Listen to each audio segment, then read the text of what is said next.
Bonsoir, nous allons donc étudier l'analyse graphique du CAC 40 en date du 29 septembre à la clôture. Donc on voit que le CAC 40 subit une toute petite baisse de 0,23% pour clôturer à 4832,07 points. Alors la bougie aujourd'hui est un doji, hein, donc c'est une croix en fait. On a ouvert et clôturé au même point.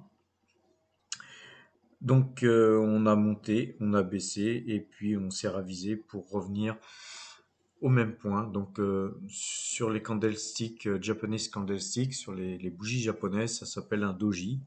Et un doji, c'est en fait une incertitude, hein. Donc c'est comme si s'était rien passé aujourd'hui. On a évolué en haut, en bas, et puis on a fini par reclôturer au même point que l'on a ouvert. Donc rien d'intéressant à dire sur le CAC 40, mis à part que on sent donc un essoufflement à cette bougie, c'est quand même une incertitude, un essoufflement, et on voit que le Nasdaq, le Dow Jones quand même clôture en petite baisse, le SP 500 aussi. Donc voilà, je pense qu'il faut plutôt rien faire. Si on a des pauses, hein, on met des stops, hein, si on a des pauses gagnantes, mais sinon là on est plutôt dans l'expectative de voir demain qu'est-ce qui va se passer. J'ai pas de, j'ai pas de conseils à vous donner sur le CAC 40 là aujourd'hui, hein. C'est vraiment un peu compliqué. On va attendre de voir venir. Et concernant les valeurs, c'est pareil, on va se calmer, on va attendre un petit peu, hein. Je pense qu'il faut laisser un petit peu la tempête se passer. Et puis par contre, on peut quand même jeter un coup d'œil, l'histoire de voir sur Tupperware par exemple, puisque la valeur perd 5,41% à 20 euros, 20,11 $. Donc j'ai bien envie de remettre un petit peu les bandes Bollinger.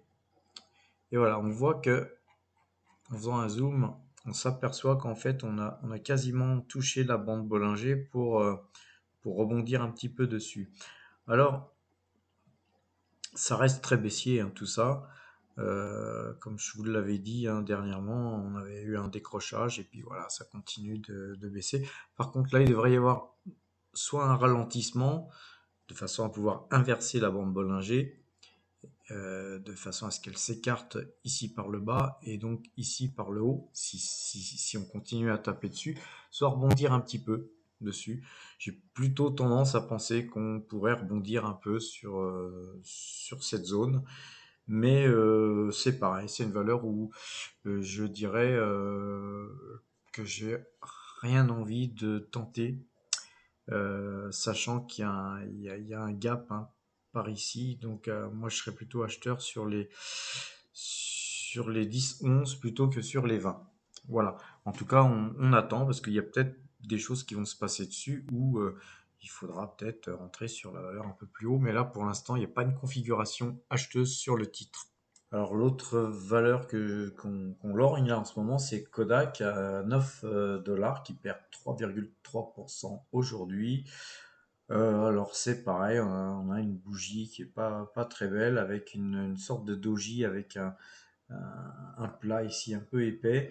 Donc on ne sait pas trop, mais ça n'encourage pas non plus à acheter. La valeur végète et je le rappelle, il y a certainement une forte probabilité d'aller aussi un petit peu comme sur Tupperware, d'aller chercher un gap puisque les marchés sont quand même finalement bien baissiers. Donc on prend pas de risque, sauf si on est sur la valeur beaucoup plus bas. Comme je vous l'ai dit, on met des stops.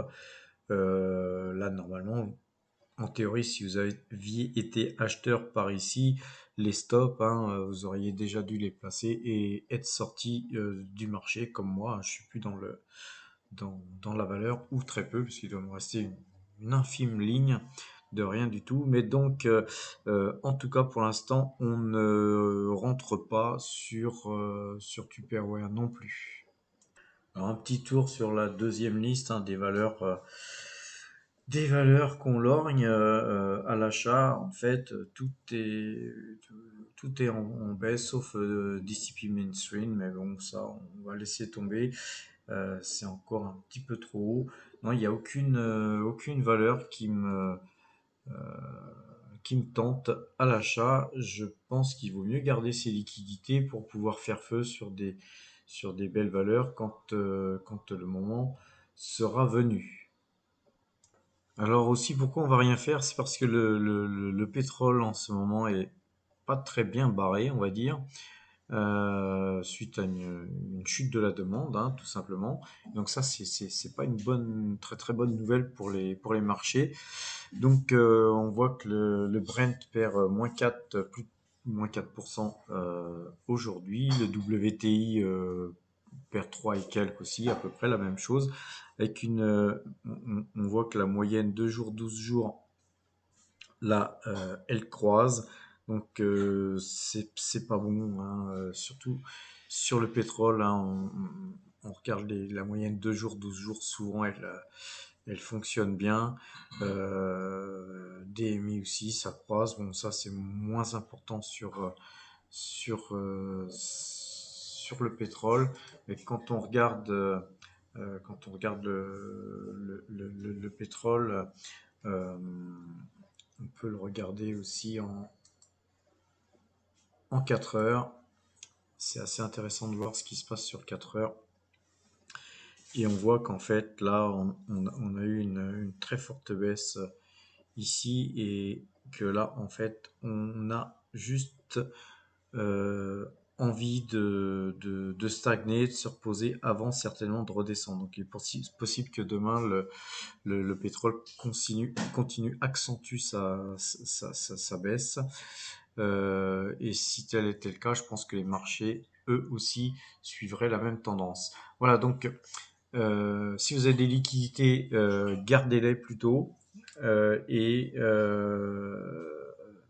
laissons passer la tempête. Je pense qu'il va falloir quelques jours encore avant de retrouver des points d'achat, peut-être même quelques semaines. C'est en tout cas mal barré pour voir une belle hausse des marchés. Voilà, je vous souhaite une bonne fin de soirée et à demain.